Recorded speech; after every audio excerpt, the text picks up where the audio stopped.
Welcome to today's broadcast. No matter what kind of day you are having, please remember that God is big and God is good. He is bigger and better than you think. Have you ever felt like the punching bag in the training room where all the boxers work out? Then you can understand the relief I experienced as described in yesterday's broadcast. After 3 weeks of feeling like the devil's punching bag, I was excited to be able to punch back. But I still had no idea why I was on the ropes for those 3 weeks. As I mentioned yesterday, we had guests coming over that evening in February of 2014. And about an hour before they were due to arrive, I realized that the leaves needed to be cleaned up from the porch and the sidewalk. As I swept the concrete, God dropped, as in dropping a bomb from an airplane, God dropped the word victim into my head. A revelation of the events of the last few weeks exploded within me.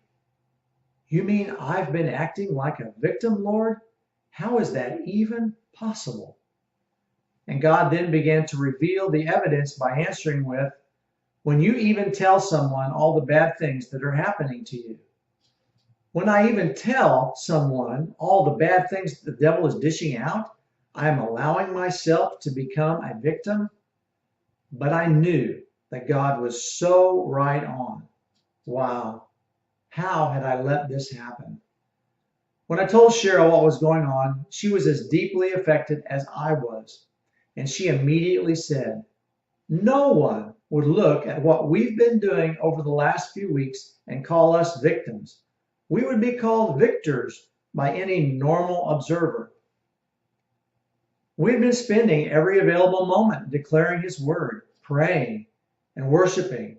We certainly looked as if we had great faith, but we had allowed ourselves to become victims nonetheless. And I say we because Cheryl and I had been going through this together. The symptoms may have been manifesting in my body, but she was not spared any of the pain. So, together, we began to deal with a problem we didn't think we had.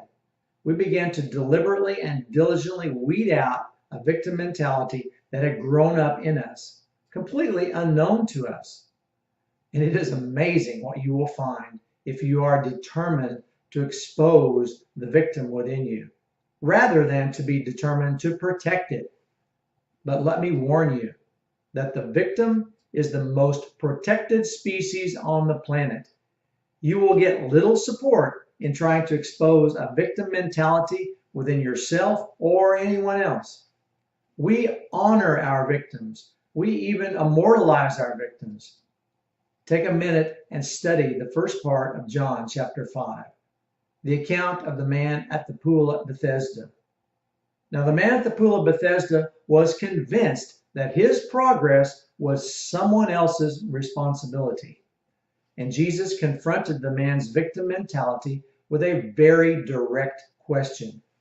Would you like to get well?